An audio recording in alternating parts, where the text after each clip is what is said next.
Good evening, T-Speaker 222 with Swing Traders Anonymous. It's 7:26 p.m. Eastern Standard Time on the East Coast in the United States of America. 26 minutes after the daily close. We got a lot to talk about. Bitcoin closed at 60,345 roughly. So over 60,000, but we were decisively under the 4-hour, 2-hour intraday moving average. We want to be over 61,212, and that's our goal right now, is to get back over that. Right now, we're also on the bottom side of what I would have liked to have seen us ride out, but we did not. So we can expand it this way. And this is, we're going to try to build some kind of trend like this now. But it kind of looks like all roads are leading to 61,212. We haven't had a terrible amount of volume come in, so we're going to have to watch this and see if Bitcoin can, in fact, move back to 61,212 in the 4-hour time frame to get back to the 200-day. So it's got some work to do. The total crypto market cap also has some work to do. It bounced off of our 2.5 trillion, if you remember yesterday we talked about. And the day before, we were around 2.75 trillion, and we said it fell through there. We held up on the 200-day on the 4-hour time frame at 2.64 trillion, but we said it was likely to fall through and hit 2.5 trillion. Now it's decision time, because if you fall through here, you go to 2.22 trillion.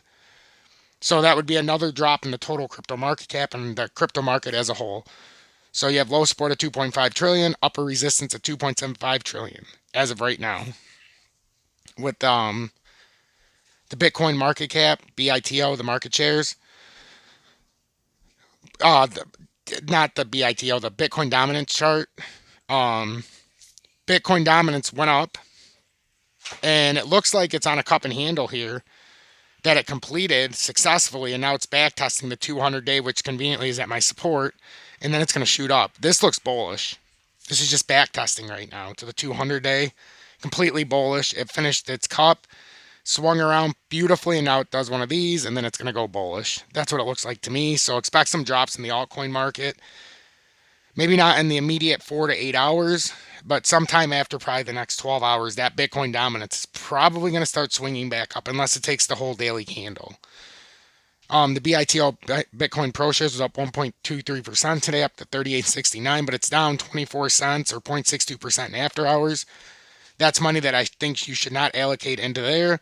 If you want to do crypto, buy your altcoins, buy whatever, Bitcoin, but don't put it back into the stock market, for God's sake. If you're going to do it, don't allocate billions of dollars back into the stock market. That should be in the crypto markets. So it looks like we're finding a reversal down here. And I wouldn't be surprised to see it pop back up and see the Pro shares retest $44. It wouldn't surprise me. The only problem is we've had a double top. So that means sometimes if this doesn't hold, you can have a scenario where this ends up being a bearish continuation pattern, and it would come down to about here. So just be aware of all angles there. So, and then we're going to end it on Tether. Tether continues to try to ride my track. We're trying to see if it's going to pop back up. We talked about how it could temporarily come down because it's underneath the support. And if you look at it in the daily time frame, it broke that small trend that we were in for quite some time. Admittedly so. It has popped out a few times and found its way back in. So right now we're going to see if it can do that exact same thing again. If Tether pumps, oftentimes crypto dumps, but a lot of times when Tether dumps, that's a sign of things as well. So we're going to see what happens, but it looks like to me Tether, when you break out of these and you start doing this, likely you come down here to get some more support, and then you'll try to pop up into here. So probably a move down to 32.90, followed by a move to 33.67 in the very short term. Hope this update helps. Make sure to hit that like button. We're one subscriber away from 860. If you're on the fence, hit that subscribe button. Share this to other people, because we can get more people in here, and we're very, very, very close to expanding this show tenfold.